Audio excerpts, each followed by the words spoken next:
0203 Pengurusan Asuhan Kanak-Kanak Sesi 2021-2022.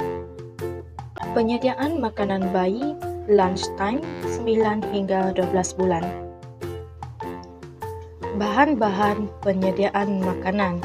Untuk makanan utama, antara bahan-bahan yang digunakan ialah spiral pasta, tomato, brokoli, dada ayam, bawang putih dan sos pasta. Manakala bahan yang digunakan dalam sup masakan pula ialah carrot dan telur. Kentang dan carrot digunakan sebagai bahan dalam makanan sampingan ataupun snack. Antara buah-buahan yang diberikan ialah oren dan pear.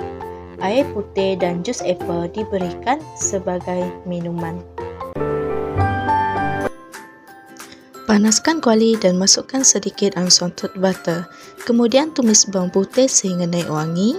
Masukkan daging ayam panggang yang telah dipotong kecil. Setelah itu masukkan sos pasta dan tambah sedikit air. Masak sos pasta bersama daging ayam dan masukkan tomato. Masak sehingga ia mendidih. Setelah itu masukkan spiral pasta dan potongan brokoli. Tambah sedikit air dan gaus sebati selama 3 minit. Spiral pasta siap untuk dihidangkan. Lenyekkan kentang yang telah direbus sehalus yang mungkin.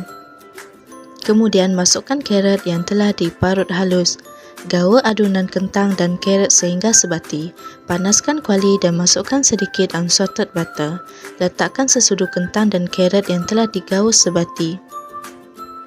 Masak kedua-dua belah makanan sehingga masak dan kuning keemasan. Masak selama 4 hingga 5 minit, potato patty siap untuk dihidangkan. Panaskan kuali dan tumis bawang putih sehingga naik wangi. Kemudian masukkan carrot yang telah diparut halus. Masukkan air secukupnya dan masak hingga mendidih. Setelah itu, masukkan telur secara perlahan-lahan. Masukkan sedikit perasa makanan yang dihaskan untuk bayi. Masak selama 2 minit dan sup telur siap untuk dihidangkan. Potong buah oren yang telah dicuci bersih mengikut saiz yang sesuai. Kemudian kupas kulit buah pear. Potong pear mengikut bentuk yang menarik.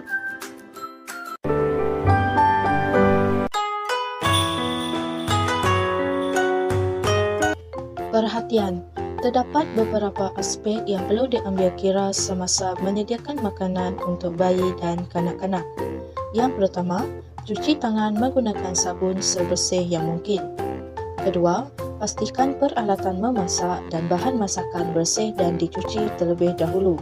Dan yang ketiga, bagi bayi yang masih belum pandai mengunyah, makanan yang disediakan haruslah dikisar halus. Makanan yang disediakan juga mestilah bersesuaian dengan bayi tersebut. Penerangan mengenai penjagaan istimewa semasa menghidangkan makanan kepada kanak-kanak tantrum. Yang pertama, cubalah untuk memahami kehendak kanak-kanak. Fahamilah apa yang diingini oleh mereka sebenarnya dan bertanyalah sekiranya kanak-kanak tersebut ingin makan sendiri ataupun disuap. Yang kedua, benarkan kanak-kanak untuk meneroka makanan mereka dengan sendiri. Biarkan kanak-kanak mencuba makanan mereka menggunakan tangan agar proses meneroka makanan dapat dilakukan. Ini bagi meningkatkan kemahuan kanak-kanak untuk makan dan pada masa yang sama dapat mengasah kemahiran motor mereka. Yang ketiga, memberikan perhatian yang lebih banyak kepada kanak-kanak semasa makan.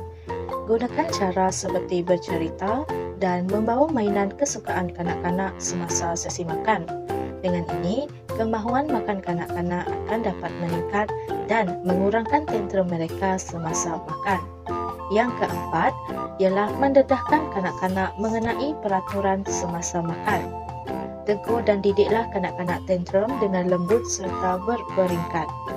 Ini bagi membiasakan kanak-kanak mengenai peraturan makanan dan membolehkan tantrum mereka dapat dikawal dengan lebih baik.